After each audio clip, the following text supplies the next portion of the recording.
Hi there, I'm Scott Graham. I am the author of the National Park Mystery Series for Torrey House Press. And I have the pleasure of talking with you today about number 7 in that series entitled Canyonlands Carnage. The heart of the plot involves an activity that to me is one of the most enjoyable things I get to do in my own life, and that is whitewater river rafting.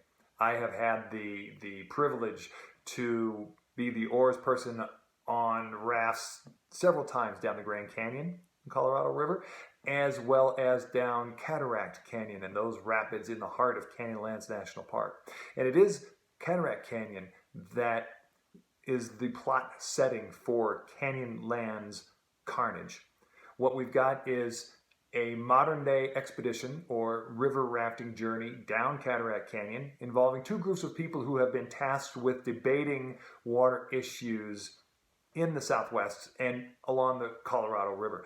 And what we've got are a group of people on one side who are corporate executives who are bent on buying and tying up water rights to the waters that are increasingly scarce in the American Southwest. And on the other side, we have got policymakers, folks from governmental agencies who are tasked with preserving those rights on behalf of the public, of the people. And so, in a sense, what we've got are two groups of people river rafting together down Cataract Canyon who are figuratively at each other's throats.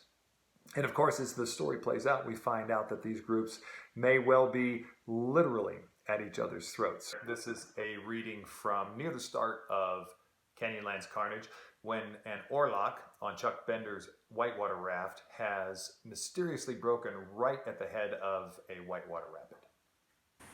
The raft sped down the center of the tongue, seconds from dropping into the hole. The backward cresting waves surged into the air, a seething wall of water 10 feet high. There wasn't enough time before the boat reached the recirculating wave for Chuck to replace the sheared oarlock. Next to him, the unsecured right oar slid off the thwart. Its blade dove into the water, and the force of the current against the blade pinwheeled the oar's heavy shaft above the river's surface.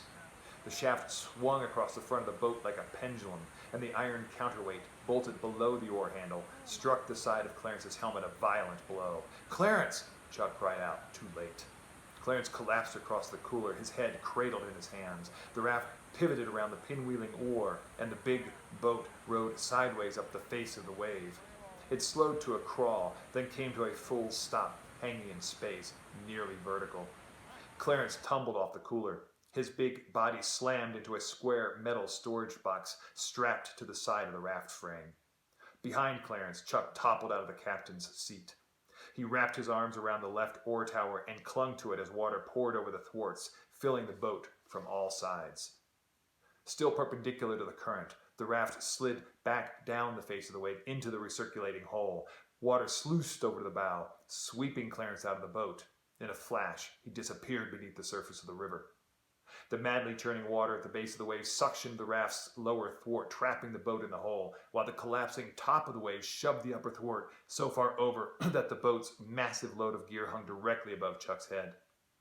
Before the raft flipped entirely, the water pouring over the side thwarts ripped Chuck's arms free of the oar tower and swept him out of the boat. Like Clarence before him, he plunged into the swirling center of the hole and beneath the surface of the river. The water closed over his head, instantly reducing his world to bubbling quiet and murky darkness.